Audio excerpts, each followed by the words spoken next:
जय हिंद सभी को। ये है एनटीपीसी की दूसरी क्लास जिसमें हम जीएस और जीके का जो सीबीटी वन और टू जो है इसका सिलेबस पूरा कंप्लीट करने वाले हैं इस सीरीज में।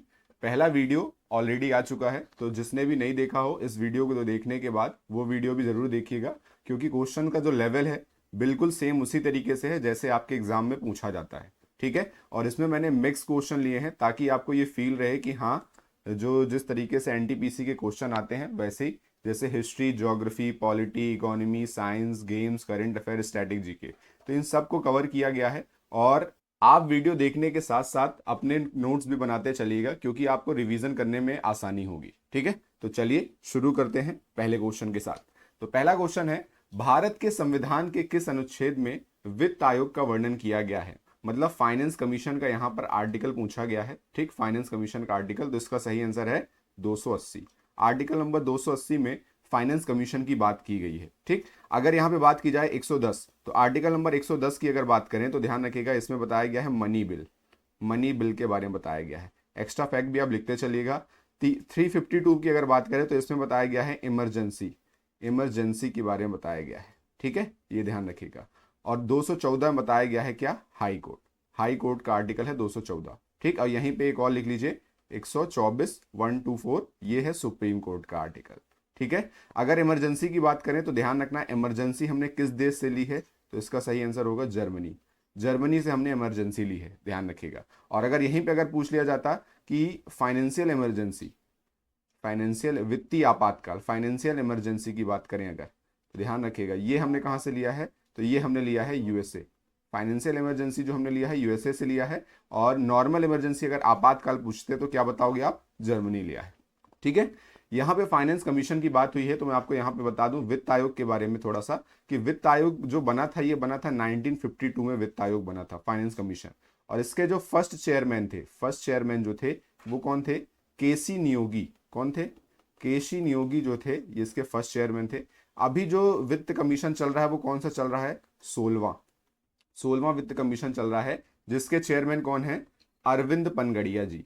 अरविंद पनगड़िया जी हैं, ध्यान रखिएगा, अभी वर्तमान में 16वें वित्त आयोग के चेयरमैन। ठीक है, इससे पहले जो 15वां वित्त आयोग चल रहा था, 15वां के भी ध्यान रखिएगा, एनके सिंह। 15वां के कौन थे? एनके सिंह थे। ठीक है, और इसका जो टेन्योर होता है, मतलब कितना कार्यकाल होता है, ध्यान रखिएगा, टेन्योर 5 वर्ष का रहता है वित्त आयोग का। और हेडक्वार्टर इसका कहाँ पे है? हेडक्वार्टर इसका न्यू दिल्ली में है। ठीक है, तो ये सारे फैक्ट आप नोट डाउन कर लीजिएगा। चलिए आगे चलते हैं। राजमन्नार समिति का गठन किस उद्देश्य से किया गया था, ये पूछा गया है। ठीक है, राजमन्नार कमेटी की बात की गई है, तो इसका सही आंसर होगा केंद्र राज्य राजकोषीय संबंध से संबंधित है। मतलब केंद्र और राज्य के बीच संबंध स्थापित करने संबंधित है राजमन्नार कमेटी। और ये आई कब है? ध्यान रखिएगा, ये बनाया गया है 1969 में बनी है। जबकि इसने अपनी रिपोर्ट जो है ये कब पेश किया है? 1971। 1971 में राजमन्नार समिति ने अपनी रिपोर्ट पेश की है। और राजमन्नार समिति बनी कब है? 1969 में बनी है। पीवी राजमन्नार नाम था उनका, जो मेन चेयरमैन थे इस समिति के। ठीक है, और इसका मेन उद्देश्य क्या है? केंद्र और राज्य के मध्य संबंध स्थापित करना। अब एक फैक्ट मैं आपको यहाँ पे और बता दूं, क्योंकि इसी से मिलती जुलती एक और समिति है जिसका नाम है सरकारिया सरकारिया समिति। सरकारिया समिति। ठीक है, इसको भी आप नोट डाउन कर लेना। ये कब बनी है? 1983 में बनी है, 1983 में बनी है। और इसके जो चेयरमैन थे वो कौन थे? रंजीत सिंह। कौन थे? रंजीत सिंह जो हैं ये इसके चेयरमैन हैं। और इसका उद्देश्य भी सेम है, जो इसका है वो उसका भी है, ध्यान रखिएगा। केंद्र राज्य संबंध स्थापित करना इसका भी उद्देश्य था, और राजमन्नार समिति का भी उद्देश्य था। ठीक है, चलिए आगे चलते हैं। भारतीय सुधार संघ की स्थापना किसके द्वारा की गई है? इंडियन रिफॉर्म एसोसिएशन की बात की गई है। ठीक है, तो देखिए इंडियन रिफॉर्म एसोसिएशन से संबंधित सिर्फ 3 ही फैक्ट आपसे अगर पूछा जाएगा तो पूछा जाएगा। पहला, ये स्थापना किसने की? तो इस केशव चंद्र सेन, ध्यान रखिएगा, केसी सेन के द्वारा स्थापना की गई। कब की गई स्थापना? 1870 में की गई। कहाँ की गई? कलकत्ता। बस, इसके अलावा इंडियन रिफॉर्म एसोसिएशन से संबंधित और कोई फैक्ट आपसे एग्जाम में पूछा ही नहीं जाएगा। ठीक है, तो बस आपको इतना ही ध्यान रखिएगा, केशव चंद्र सेन ने किया है, 1870 में किया है। और कहां पे किया है? कलकत्ता में भारतीय सुधार संघ की स्थापना की है। चलिए आगे चलते हैं। भारत के किस राज्य में साक्षरता दर सबसे कम है? लोएस्ट पूछा है, ठीक है, लोएस्ट लिटरेसी रेट पूछा गया है। तो ध्यान रखना, सबसे कम जो है वो है कहां पे? बिहार में, जबकि सबसे ज्यादा जो है वो कहां पे है?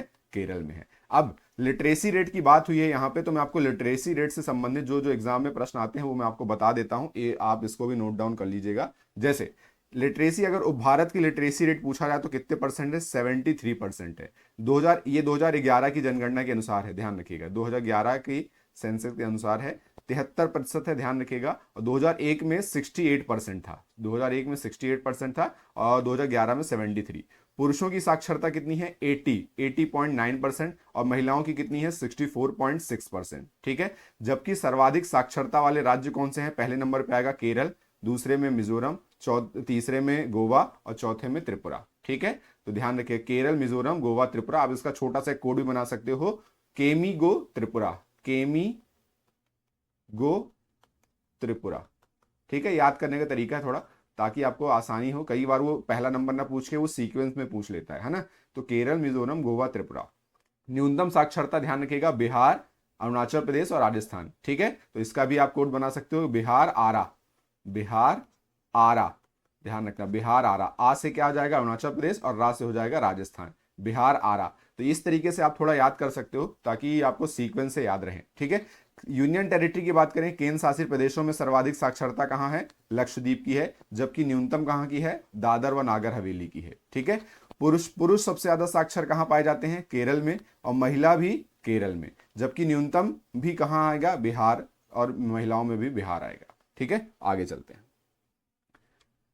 सर्वेंट ऑफ इंडिया सोसाइटी की स्थापना किसके द्वारा की गई? ये बहुत अच्छा क्वेश्चन है, और ये कई बार रिपीट भी हुआ है, ठीक है, ध्यान से समझिएगा। सर्वेंट ऑफ इंडिया सोसाइटी की स्थापना किसके द्वारा की गई? तो ये की गई है 1905 में। कब स्थापना हुई है? 1905 में हुई है। और कहां पे हुई है स्थापना? पुणे, पुणे में हुई है। और ये किसने किया है? गोपाल कृष्ण गोखले जी के द्वारा। इसका सही आंसर क्या होगा? सी, गोपाल कृष्ण गोखले जी के द्वारा सर्वेंट ऑफ इंडिया सोसाइटी की स्थापना की गई। अब यहीं पे मैं आपको कुछ और फैक्ट बता दूं कि गोपाल कृष्ण गोखले ने जो 1905 में ये India servant of India society की स्थापना की, तो 1905 में ही एक कांग्रेस का अधिवेशन हुआ था, ध्यान रखिएगा, जिसकी अध्यक्षता गोपाल कृष्ण गोखले ने की थी। इंडियन नेशनल कांग्रेस की, ध्यान रखिएगा, एक सेशन हुआ था, अधिवेशन बोल सकते हो या सेशन बोल सकते हो। और ये कब हुआ था? 1905 में, 1905 में हुआ था। और ये हुआ कहां था? ये हुआ था बनारस, बनारस में हुआ था।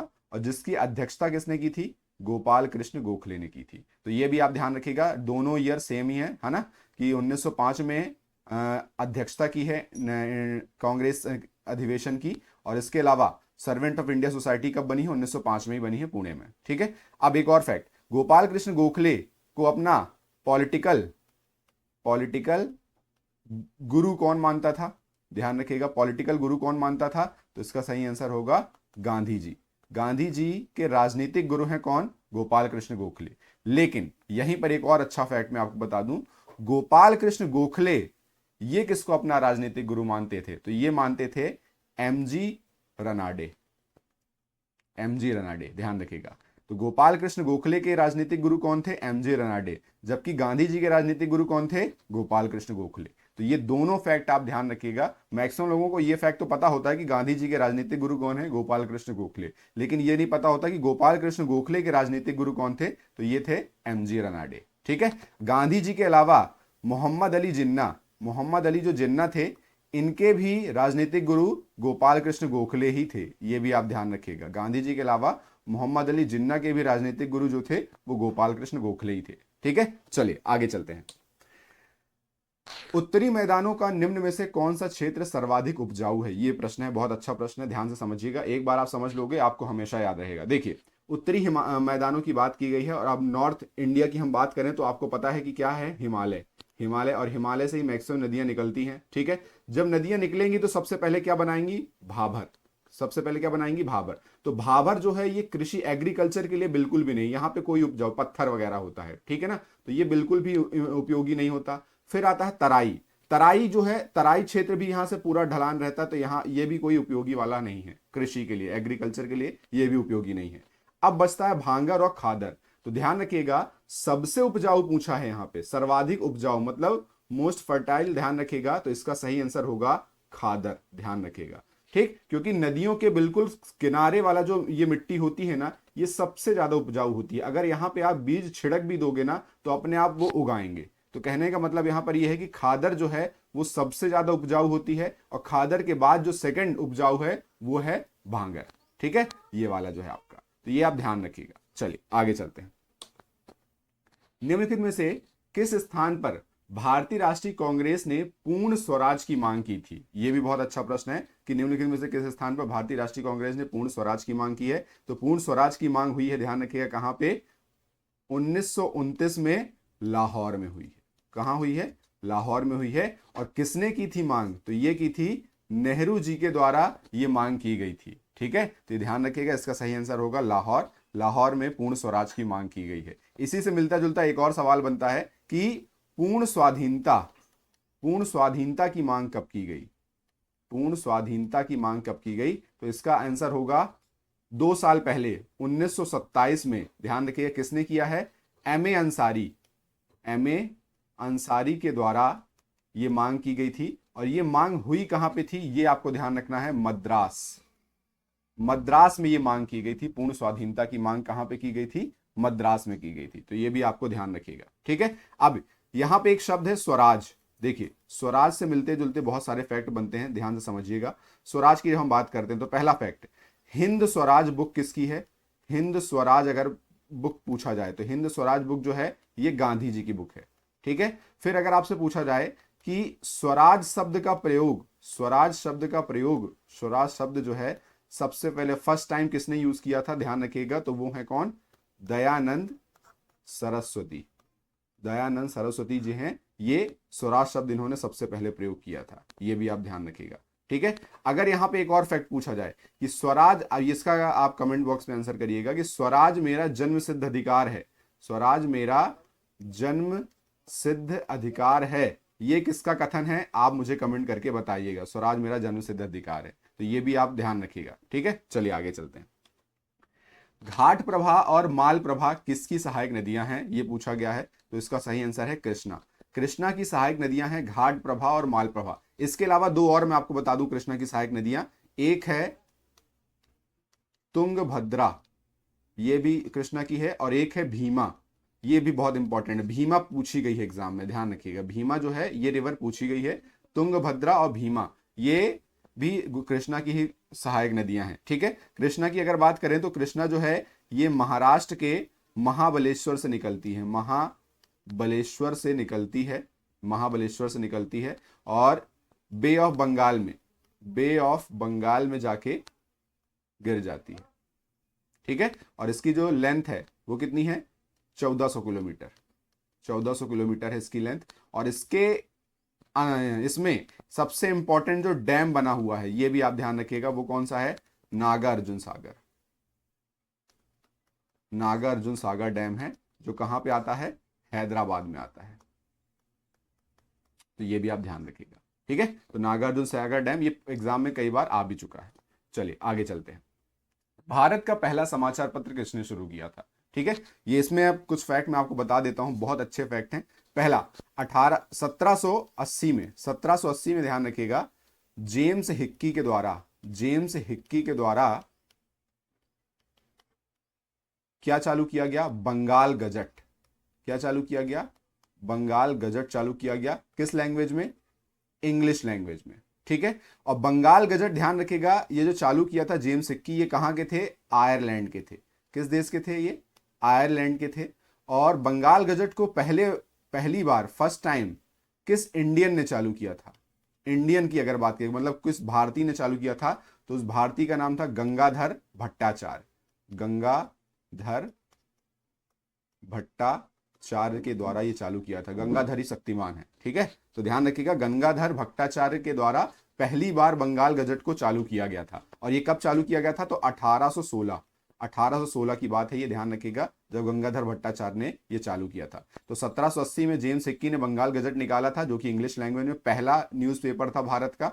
ठीक, और इसी को पहले इंडियन कौन थे जो चलाने वाले थे? वो थे गंगाधर भट्टाचार्य। अब एक और ईयर आपको ध्यान रखना है, 1800, ध्यान रखिएगा क्या? 1821 में संवाद कौमुदी निकाली गई। संवाद कौमुदी किसने निकाली थी?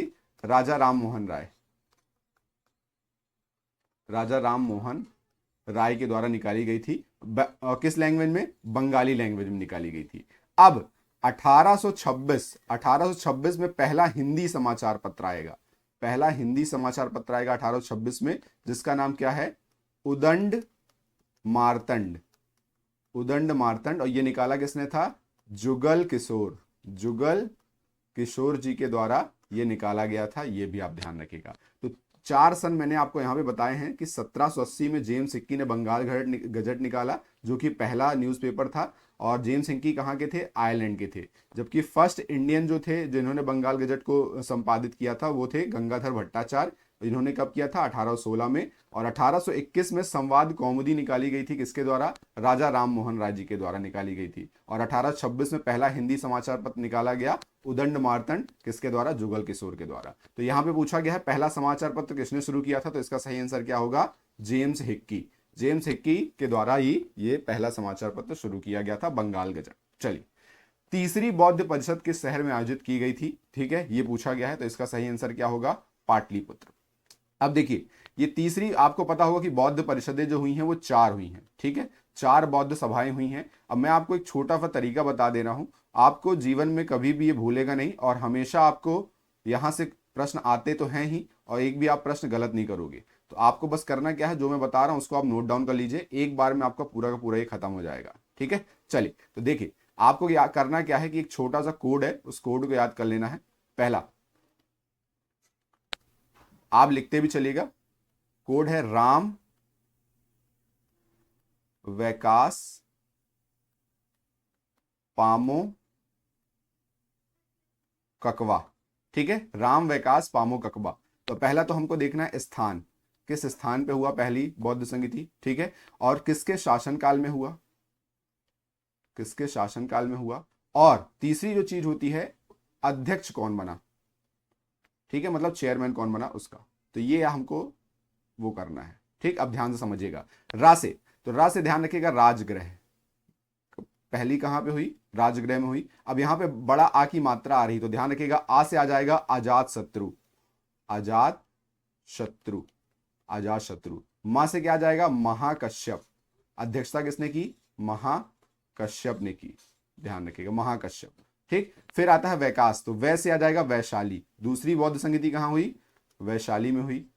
और शासनकाल किसके समय? काला शोक, का से आ जाएगा काला शोक, काला शोक। और फिर दूसरे वाले सा से क्या आ जाएगा? सबा कामी, सबा कामी। ठीक है, फिर पा से आ जाएगा पाटलिपुत्र, पाटलिपुत्र। ठीक है, और आ से क्या आएगा? ध्यान रखिएगा, तो आ से आ जाएगा अशोक, किसके शासनकाल में हुई थी? तीसरी, अशोक के। और मो से आ जाएगा मोगली पुत्र, मोगली पुत्र, ध्यान रखिएगा, मोगली पुत्र तिस इसका पूरा नाम है। फिर आता है ककवा, तो का से ध्यान रखिएगा क्या आ जाएगा? कुंडलवन, कुंडलवन। ठीक है, दूसरे वाले का से क्या आ जाएगा? कनिष्क, किसके काल में हुई? कनिष्क के काल में हुई। और वा से क्या आ जाएगा? वसुमित्र, क्या आ जाएगा? वसुमित्र।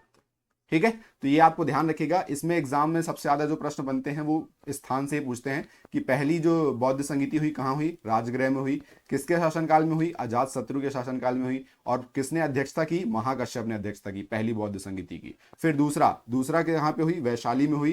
किसके शासनकाल में हुई? कालाशोक के शासनकाल में हुई। और किसने अध्यक्षता की? सबा कामी ने अध्यक्षता की। और तीसरी पाटलिपुत्र में हुई, किसके शासनकाल में? अशोक के शासनकाल में। और अध्यक्षता किसने की? मोगलीपुत्र तिस ने की। फिर चौथी कुंडलवन में हुई, जिसमें शासनकाल में हुई वो कौन था? कनिष्क। और अध्यक्षता किसने की? वसुमित्र ने की। ठीक है, तो ये सारे फैक्ट जो हैं एक ही बार में क्लियर हो जाएंगे अगर आपको एक कोड याद है, राम वैकास पामो ककवा। राम वैकास पामो ककवा, आपको ये याद रखना है। बाकी पूरे फैक्ट आप अपने से सॉल्व कर लोगे। ठीक है, चलिए आगे चलते हैं।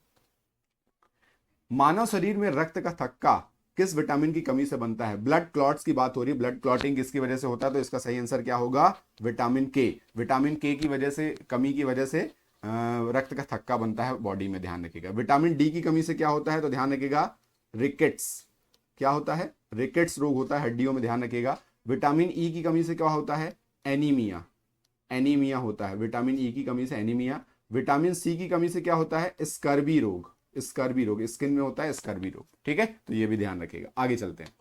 सेब से संबंधित, एप्पल से संबंधित रोग को क्या कहा जाता है, डिजीज बताना है, मतलब जो एप्पल में जो रोग होता है, डिजीज होता है, वो कौन सा है, तो ध्यान रखिएगा, इसका सही आंसर है फायर ब्लाइंड। ध्यान रखिएगा, फायर ब्लाइंड जो है ये एप्पल में होने वाला एक रोग है, ठीक। अब यहां पे लिखा है ग्रीन ईयर डिजीज, तो ये होता है किसमें, मिलेट में, मिलेट मतलब बाजरा, बाजरा में होता है ये रोग। फिर है red rust disease, red rust disease, ध्यान रखिएगा, तो ये किसमें होता है, आम में होता है, चाय में होता है, कॉफी में होता है, ठीक है, अमरूद में होता है, ये इन सब में होता है, ध्यान रखिएगा। रेड रस्ट डिजीज काफी सारे उसमें होता है, फलों में होता है ये। फिर आता है टिक्का डिजीज, टिक्का ध्यान रखिएगा, ये एग्जाम में आ चुका है आपके एनटीपीसी में, और ये होता है मूंगफली में, किस में होता है, मूंगफली में ये होता है। देखिए क्वेश्चन का जो लेवल है बिल्कुल मैंने उसी तरीके से सेट किया है जैसे आपके एग्जाम में प्रश्न आते हैं। डिजीज से हर सेट में क्वेश्चन आए हुआ है, तो आपको डिजीज में आपको पूरी की पूरी करवा दूंगा आराम से, और याद भी हो जाएगी, बस आपको नोट्स बनाते चलना है मेरे साथ, ठीक है। चलिए आगे चलते हैं। निम्न में से कौन सा गलत है ये बताना है, बहुत अच्छा है, ध्यान से समझिएगा कि गलत बताना है। तो असम बिहू में होता है, नृत्य है ये, ठीक है ना, असम जो है वो बिहू में होता है, ये सही है, ठीक, ये सही है। गुजरात भवई, भवई जो है नृत्य गुजरात में होता है, बिल्कुल सही है। छत्तीसगढ़ में दागला, ये भी होता है, दगला, ये भी सही है। मेघालय में गिद्दा, ये नहीं होता, क्योंकि गिद्दा जो है वो कहाँ होता है, पंजाब में होता है। कहाँ पे होता है, पंजाब, पंजाब में होता है, ध्यान रखिए। भांगड़ा और गिद्दा कहाँ होते हैं, पंजाब में होते हैं, ठीक है। बिहू असम का, असम के मैं आपको एक और बता देता हूं, नट पूजा, नट पूजा ये आपके पेपर में आ चुकी है, नट पूजा, ठीक है, नट पूजा। और नट पूजा के बाद एक और लिख लेना, बुगुरम्बा, बुगुरम्बा, ये भी नृत्य जो है कहाँ पे होता है, असम में ही होता है। गुजरात, गुजरात में आपको पता है भवई तो होता है, भवई के साथ गरबा, गरबा जो है यहीं पे होता है, ठीक है। और एक और गुजरात में पनिहारी, पनिहारी भी बहुत इंपॉर्टेंट है, पनिहारी जो है ये नृत्य भी होता है गुजरात में, ध्यान रखिएगा। भवई, गरबा, पनिहारी गुजरात। छत्तीसगढ़ में दगला होता है, ठीक है, दगला के अलावा एक होता है कर्मा, ठीक है, कर्मा। कर्मा के बाद एक होता है पंडवानी, पंडवानी, पंडवानी की एक जो गायिका हैं उनका नाम है तीजन बाई, ये ध्यान रखना। तीजन बाई का संबंध किससे है ये पूछा गया है एग्जाम में, कि तीजन बाई का संबंध किससे है, तो वो ध्यान रखिएगा पंडवानी। और पंडवानी कहाँ होता है, छत्तीसगढ़, और थोड़ा एमपी में भी होता है ये, ठीक है, तो छत्तीसगढ़ एमपी, मेन जो है वो छत्तीसगढ़ का, ध्यान रखिएगा। चलिए आगे।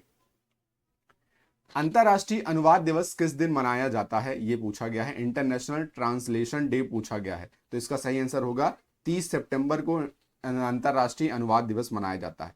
अब 15 नवंबर को क्या मनाते हैं, तो ध्यान रखना, जनजाति गौरव दिवस, क्या मनाया जाता है, जनजाति गौरव दिवस मनाया जाता है। और आपको यह ध्यान रखना है किसकी जयंती में मनाते हैं ये, तो ध्यान रखना किसकी जयंती में, बिरसा मुंडा, ठीक है, बिरसा मुंडा जी की जयंती मनाते हैं। और बिरसा मुंडा से एक फैक्ट बनता है कि मुंडा विद्रोह बहुत पूछा गया है, मुंडा विद्रोह, मुंडा विद्रोह, तो ध्यान रखना ये कब हुआ है, 1899 से 1900, ठीक है, 1899 से 1900 के बीच में हुआ है, ध्यान रखिएगा। और कहां पे हुआ है ये, झारखंड, कहां पे हुआ है ये, झारखंड में हुआ है, ठीक है। 14 जून को क्या मनाते हैं, blood donor day, blood donor day मनाया जाता है, मतलब ध्यान रखिएगा ब्लड डोनर डे।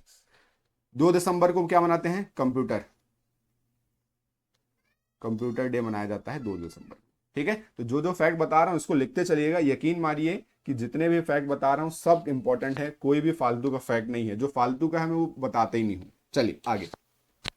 किस अभिनेता को दादा साहब फाल्के अवार्ड से सम्मानित किया गया है ये पूछा गया है, तो पहले मैं बता दूं, दादा साहब फाल्के जो है ये इंडियन फिल्म के पहले डायरेक्टर थे, और इनके द्वारा ही फर्स्ट इंडियन फिल्म बनाई गई थी, फर्स्ट इंडियन फिल्म बनाई गई थी, और उसका नाम क्या था, राजा हरिश्चंद्र, क्या नाम था, राजा हरिश्चंद्र नाम था, ये ध्यान रखिएगा।